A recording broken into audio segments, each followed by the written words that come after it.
তার বিরুদ্ধে আপনারা তাদের নিজেরাও থাকবার জন্য তারা রাজপথে নেবে। আমরা ছিলাম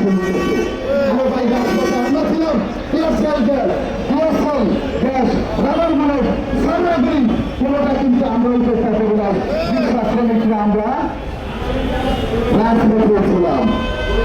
এই বাংলার ভাষা আন্দোলন থেকে শুরু করে মহান মুক্তিযুদ্ধ থেকে শুরু করে 24 গণঅভ্যুত্থান বলেন কোথায় বাংলাদেশ শ্রমিকের অবদান নাই? সব জায়গায় বাংলাদেশ শ্রমিকের অবদান আছে, সবখানে রিক্সা শ্রমিকের অবদান আছে। কিন্তু দুঃখের বিষয় সমাজ রাষ্ট্র এখনো পর্যন্ত রিক্সা শ্রমিকদের ন্যূনতম সম্মানটুকু বিকশিত নাই।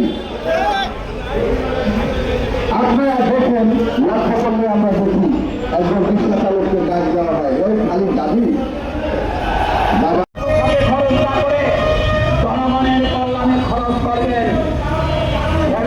দিয়েছেন, আপনাকে ধন্যবাদ। কৃষক কাজ দিবেন শুনেছি, সেটাও আপনাকে ধন্যবাদ। কিন্তু সাবধান করে দিতে চাই, ওই ফ্যাসিবাদীকে হাসিনার আমলে অনেক লোক অনেক কিছু কথাবার্তা বলে। তার প্রতিবাদে আমরা বলতে চাই যে আমরা এখানে আসছি প্রতিবাদ করতে।